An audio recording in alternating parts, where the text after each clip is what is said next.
What is fluid? जैसा कि आपको पता है कि मैटर हमारे पास 4 स्टेट के अंदर एग्जिस्ट करता है, solid, liquid, gas and plasma. लेकिन फ्लूइड डायनेमिक्स में हम मैटर की उस स्टेट की बात करेंगे विच कैन फ्लो। तो फ्लूइड क्या हुआ? Anything which can flow,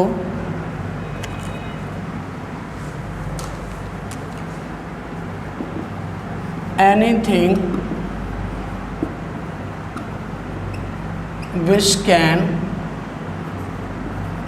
flow is called fluid, इसे हम फ्लूइड कहते हैं। और इसमें जैसे मैंने कहा कि हम फ्लूइड में सिर्फ मैटर की उस स्टेट की बात करेंगे जो फ्लो कर सकता है। जैसा कि इसको एग्जांपल के तौर पर हम ले सकते हैं, लिक्विड्स जितने भी हैं ये भी फ्लूइड्स हैं, gases, all type of gases ये भी फ्लूइड के अंदर हम डिस्कस करेंगे, एट्सेट्रा। अब बात करते हैं डायनेमिक्स का मतलब क्या है। हमें पता है डायनेमिक का मतलब होता है इन मोशन। तो फ्लूइड डायनेमिक्स क्या हो गया? फ्लूइड डायनेमिक्स का मतलब है study of fluids in motion. जब हम फ्लूइड्स को देखते हैं कि वो मूव कर रहे हैं तो वो किस तरह की प्रॉपर्टीज़, किस तरह का बिहेवियर शो करते हैं, कौन सी चीज़ें हम उनसे इन्वेंट कर सकते हैं, कौन सी चीज़ें ड्राइव कर सकते हैं, कौन से रिलेशन ड्राइव कर सकते हैं, और किस जगह पर फ्लूइड का बिहेवियर जो है वो कैसा है। इसको अगर डिफ़ाइन किया जाए तो वो कुछ इस तरह से डिफ़ाइन कर सकते हैं हम,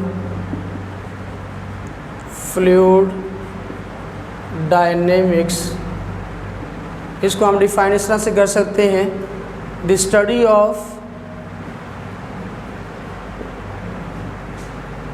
properties, behaviour of fluids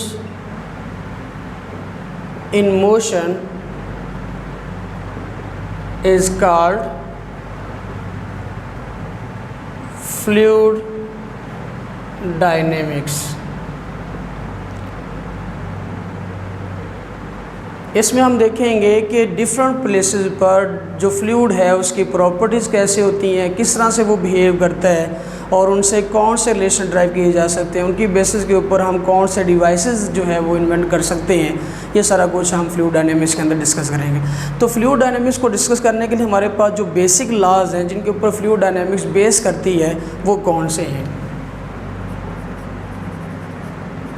basic laws of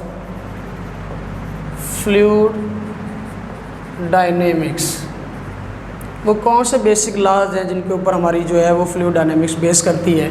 number 1 पर हम डिस्कस करेंगे law of conservation of mass. अगर हम law of conservation of mass के पास्टुलेट्स को अंडर कंसिडरेशन रखते हैं कि what are the postulates of law of conservation of mass, तो उसमें हम कह सकते हैं मैस रिमेन्स कांस्टेंट एवरीवेयर, इस तरह से भी ये भी इसका पास्टुलेट है। या मैस ऑफ द फ्लूइड की बात करें तो mass of the fluid entering into a point is equal to mass of the fluid leaving from that point. तो ये हमारे पास इसके पास्टुलेट्स हो सकते हैं। अगर हम इन पास्टुलेट्स को अंडर कंसिडरेशन रखें तो हमारे पास एक इक्वेशन आती है, उस इक्वेशन को हम कहते हैं इक्वेशन ऑफ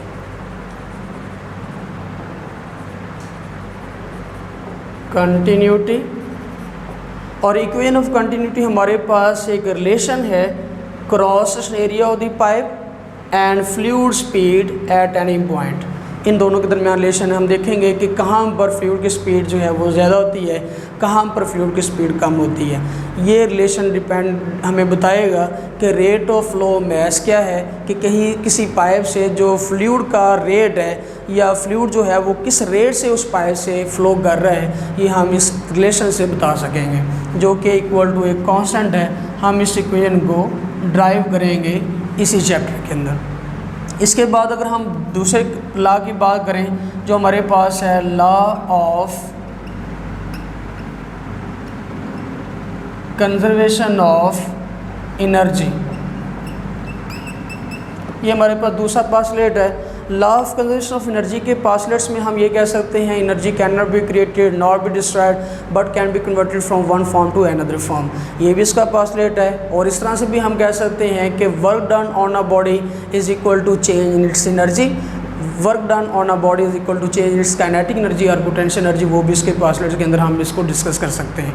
तो अगर हम इसके पास्टलेट्स को अंडर कंसिडरेशन रखते हैं तो हमारे पास एक थ्योरम आता है, एक इक्वेशन आती है, एक रिलेशन आता है। उस रिलेशन को हम कहते हैं बर्नौलीज इक्वेशन। बर्नौलीज इक्वेशन कह लें, बर्नौलीज थ्योरम कह लें, बर्नौलीज रिलेशन कह लें, और इट इज़ रिलेशन